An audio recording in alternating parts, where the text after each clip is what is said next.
Hello बच्चों, कैसे हैं आप लोग। उम्मीद करता हूं आप सब लोग अच्छे होंगे और आप सबकी पढ़ाई भी अच्छी चल रही होगी। आज की वीडियो में हम लोग क्लास 8 के जो 11.2 प्रश्नावली है उसके कुछ प्रश्नों को देखेंगे कि कैसे उसे सॉल्व किया जाता है। ठीक है, चूँकि एक्सरसाइज 11.2 की पूरी वीडियो मैंने अपलोड कर दी है, बट उसमें ये 5, 6 और 7 जो है वो रह गया था। ठीक है, छूट गया था।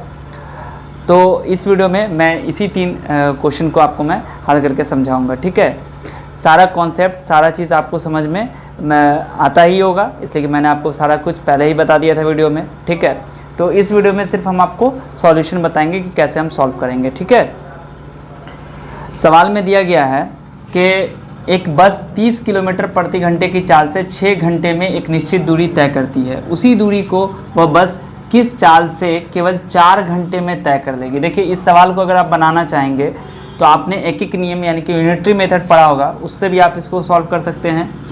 आप इसको चाल, दूरी और समय का जो फॉर्मूला होता है उस पर भी सेट करके इसको निकाल सकते हैं। 30 किलोमीटर है प्रति घंटा इसकी चाल और 6 घंटा में दूरी तय करती है, तो कितना डिस्टेंस होगा आप निकाल लीजिएगा।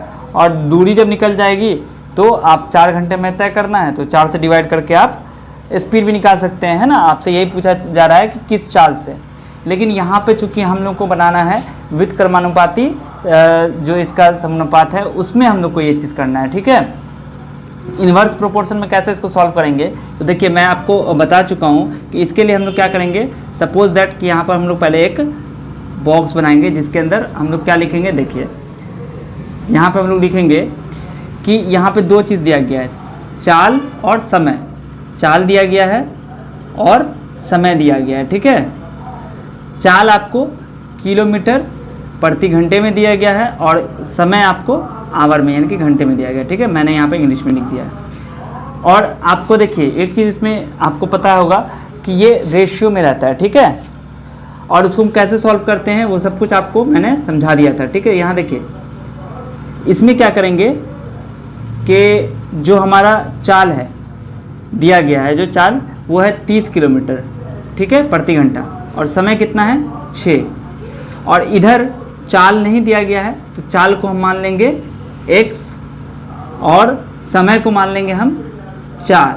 यहाँ पे समय दिया गया 4, तो हम यहाँ पे समय को h जो हमारा है आवर में 4 घंटा। ठीक है, तो अब ये हमारा बन गया है। और आपको पता है कि इस तरह का जब हम लोग को व्युत्क्रमानुपाती समानुपात में मिलता है उसका मतलब क्या होता है कि जैसे जैसे यहाँ पर 6 घंटा, तो जैसे जैसे घंटा बढ़ेगा यानी कि समय बढ़ेगा तो क्या जैसे जैसे चाल बढ़ेगी तो समय क्या होगा, कम होता जाएगा। एक के बढ़ने से दूसरा कम होगा। ठीक है, तो यहाँ पर आप देखेंगे कि 6 घंटे की जगह अब उसे 4 घंटे ही 4 घंटे में तय करना है। यहाँ पर स्पीड दिया गया है 30 किलोमीटर, तो 6 में 30 है तो 4 में क्या होगा, क्योंकि इस समय कम हुआ है तो स्पीड बढ़ाना पड़ेगा। तो क्या हो जाएगा, देखिए 30 into 6 is equal to x into 4। ठीक है, ये आपका इक्वेशन समीकरण बन गया। अब यहाँ पर से x क्या हो जाएगा, x बराबर हो जाएगा 30 इंटू 6/4। 2 दूनी 4, 3 दूनी 6, और 2 से ये कट जाएगा तो कितना हो जाएगा, 15 तिया 45। यानी कि आपका जो स्पीड हो गया x वो कितना हो गया, यहाँ पर हमने क्या माना था, ये x, यहाँ पर आप एक लाइन पहले भी लिख सकते हैं, माना कि यहाँ पर क्या था, किस चाल से, तो ये चीज़ आप लिख सकते हैं। माना कि चाल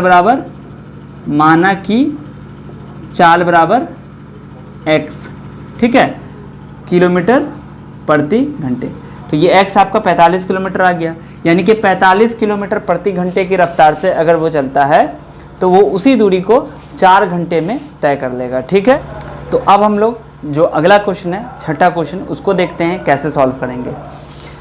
यहाँ पर जो छठा क्वेश्चन है, 40 घोड़े 1 कुंटल चने को 7 दिनों में खाते हैं, कितने घोड़े उतने ही चने को 28 दिनों में खाएंगे।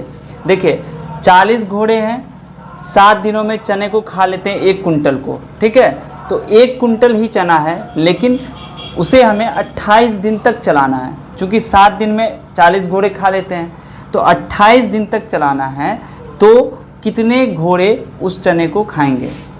तो आप देखेंगे कि जितना चना है हमारे पास वो 7 दिन तक चलेगा अगर 40 घोड़े खाते हैं।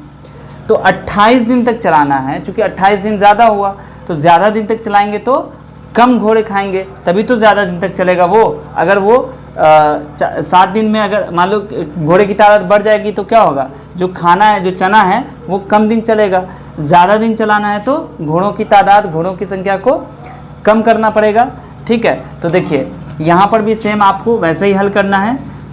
यहाँ पर भी आपको पहले एक मान लीजिएगा यहाँ पर क्या है, कितने घोड़े, तो माना कि घोड़ों की संख्या, माना कि घोड़ों की संख्या, घोड़ों की संख्या बराबर हो जाएगा, संख्या बराबर x। अब फिर से एक बॉक्स बनाइएगा आप। ठीक है, यहाँ पर देखिए आपको क्या लिखना होगा, घोड़ों की संख्या, घोड़ों की संख्या, और नीचे में क्या लिखना होगा आपको, दिनों की संख्या, दिनों की संख्या। यहाँ पर आपको क्या करना होगा, देखिए चूँकि आपको यहाँ पर दिया गया 40 घोड़े, तो 40 इसमें डाल दीजिए, कितने दिन में, 7 दिन में, और कितने दिन तक चलाना है, 28 दिन तक, तो x घोड़े यानी कि घोड़ों की संख्या x। अब फिर से वही करेंगे जो हम लोग व्युत्क्रमानुपाती इस अनुपात में करते हैं, इन्वर्स प्रोपोर्शन में। क्या हो जाएगा, 40 × 7 इज इक्वल टू x × 28। क्या हो जाएगा, x की वैल्यू क्या हो जाएगी, x बराबर हो जाएगा, ये 28 नीचे आ जाएगा, 40 × 7/28, 7 चौका 28 और 4 दाएँ के 40, यानी कि x की वैल्यू आ गई 10। तो आप लिख सकते हैं घोड़ों की संख्या इज इक्वल टू x बराबर 10, यानी कि जो 28 दिन हमें चलाना होगा तो घोड़ों की संख्या कितनी करनी होगी, 10। अगर वो 7 दिन में ख़त्म हो रहा है तो घोड़ों की संख्या कितनी है, 40। लेकिन अगर हमें 10 दिन में ख़त्म करना है, सॉरी 28 दिन तक चलाना है, तो हमें घोड़ों की संख्या कितनी करनी होगी, 10। ठीक है, अब हम लोग चलते हैं जो लास्ट यानी कि 7वां प्रॉब्लम है उसको हम लोग सॉल्व करते हैं। 5वां छठा हो गया, अब 7वां में क्या है, एक छात्रावास में 300 छात्रों के लिए 15 दिनों की राशन सामग्री है। यदि अवकाश यानी कि छुट्टी के कारण 200 छात्र बाहर चले जाते हैं तो वो सामग्री कितने दिनों तक चलेगी। सिंपल सी बात है, 300 जब स्टूडेंट थे तो 15 दिन तक चलता था, और जब 200 छात्र बाहर चले गए तो बचे कितने, 100। तो 100 स्टूडेंट खाएंगे तो वो सामान ज़्यादा दिन तक चलेगा। ठीक है, तो यहाँ पर आपको लिखना होगा, कैसे लिखिएगा, देखिए क्या कह रहा है, वो सामग्री कितने दिन से चलेगी। माना कि सामग्री चलेगी इज इक्वल टू x दिनों तक, x दिनों तक। ठीक है, x मान लिया। अब देखिए चूंकि छात्र कितने हैं, 300 छात्र जब खा रहे हैं तो 15 दिन चल रहा है। ठीक है, तो 200 छात्र बाहर चले जाएं तो यानी कि छात्र कितने बचे, तो छात्रों की संख्या कितनी है, छात्रों की संख्या बराबर हो जाएगी 300 में से 200 चले गए तो 100 बचे। ठीक है, तो फिर से यहाँ पर वो वाला बॉक्स बना दीजिए जो आप बनाते हैं हर एक प्रॉब्लम में। यहाँ पर आपको लिखना होगा छात्रों की संख्या, और यहाँ लिखना होगा दिनों की संख्या। देखिए यहाँ पर जब 300 थे तो 15 दिन तक चला है ना, 300 छात्र हैं तो 15 दिन तक, और अगर छात्रों की संख्या 100 हो तो कितने दिन तक चलेगा, x। फिर वैसा ही कर लीजिए, 300 × 15 बराबर 100 × x। तो x बराबर क्या हो जाएगा, 300 × 15 और बाई 100, 20 से 20 कैंसिल हो जाएगा, यानी कि 45।